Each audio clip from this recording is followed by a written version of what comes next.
السلام عليكم daawade magacaygu waa Cabdishakuur waxaan ahay aasaasaha channelka Rajada Dhalinta hadafkaygu waxa uu yahay in bulshada aan la wadaago fikrado aad u muhiim ah kuwaas oo noloshooda ku bedeli kara isla markaana gaarsiin kara horumar aad iyo aad u muhiim ah mowduucayga waxaan ugu magac daray sidee ku ogaan kartaa waxa aad uga duwan tahay dhammaan bulshada interesting right waan hubaa in wax badan ka faa'iideyso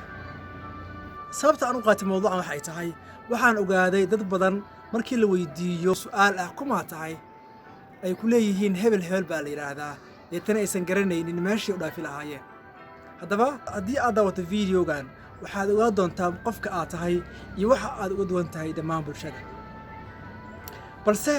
inta aanan gudagelin ka hor waxaan kaa codsanayaa in aad la shargaro asxaabtaada sidoo kale aad subscribe saarto linkiga kore YouTube-kayga si aad ula socoto barnaamijyada xiga haddaan gudagalo mowduuca waxaa jira 3 qaybood oo aad ka baran karto noloshaada isla markaana kuu sahlaya in bulshada aad si fudud ku barato balse inta aan gudagal ka hor waxaan rabaa inaan ku weydiiyo su'aalo kooban waa maxay waxa lagu dooray waxa aad dooratay iyo waxa qalbigaaga ku jira sidaas ku ogaan kartaa waxa aad uga duwan tahay walaalka saaxiibka iyo dhammaan bulshada marka aad barto noloshaada ayaad baran kartaa bulshada kale waxaan filaa wali su'aalihii inay qalbigaaga ka gooxayaan haddaba haddii aan isku dayno ka jawaabo su'aasha koowaad waa maxay waxa lagu dooray isla markaana aadan bedeli karin waa waddankaaga waa qabiilkaaga waa magacaaga waa maxay waxa adiga aad dooratay waa shaqadaada waa waxbarashadaada waa xaaskaaga waa sawjkaaga iyo meesha aad ku nooshahay waa maxay waxa qalbigaaga ku jira sportska kala duwan oo jecesha ama ciyaaraysa ama aad daawato wax akhris kala duwan buugaagta kala duwan iyo sidoo kale waxyaalaha kala duwan oo aad dhageysato markii aad shaqo abla gareydo oo interview lagu waco waxa lagu weydiinayo ayaa ah saddexda aan kor ku sheegay oo ah waxa lagu dooray waxa aad dooratay iyo wax qalbigaaga ku jira waxa lagu dooray oo ah magacaaga waxa aad dooratay oo ah barashadaada iyo shaqadaada iyo waxa la yiraahdo hope waxa hobigaaga ah bal u fiirso hala tahay inay caddahay waxa aan wadan leeyahay dadka waxay ku kala duwan yihiin dhan dabeecadeed dhan waxbarasho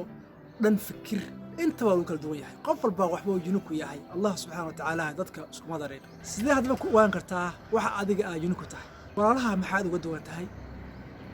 dadka saaxiibada maxaa uga duwan tahay dadka aad shaqaysaan ee goobta shaqada ka shaqaysaan maxaa uga duwan tahay waa qasab inaa uga duwan tahay bal marka hore adiga isbaro kadibna qofka saaxiibka ah baro sida isku barato u baro dan waxa ogaanaysaa waxa qof walba aad uga duwan tahay ugu dambayn waxa adiga aad doorato ayaa ku gaarsiin kara hadafka iyo meesha adiga aad doonayso waxa adiga aad doorato ayaa ahaan kara wax hoos kuu dhiga iyo wax kor kuu qaada haddaba adiga ayaa xor u ah waxa aad dooranaysid ha ka fikirin wax adiga aadan bedeli karin sida waddankaaga qabiilkaaga iyo magacaaga ka fakar wax adiga aad bedeli karto sida waxa aad dooranaysid shaqadaada waxbarashadaada nolosha aad doonaysid inaad ku noolaato maxaa kuu diid aad doorato meesha wanaagsan ee noloshaada u wanaagsan jawaabtu waxay tahay waa cidna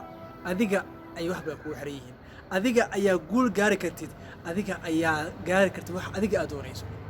qof kale ku halaynin haddii aad doorato wuxuu hoos ku dhigaya cidna ku eedin adiga ayaa hoos u dhigay assalaamu calaykum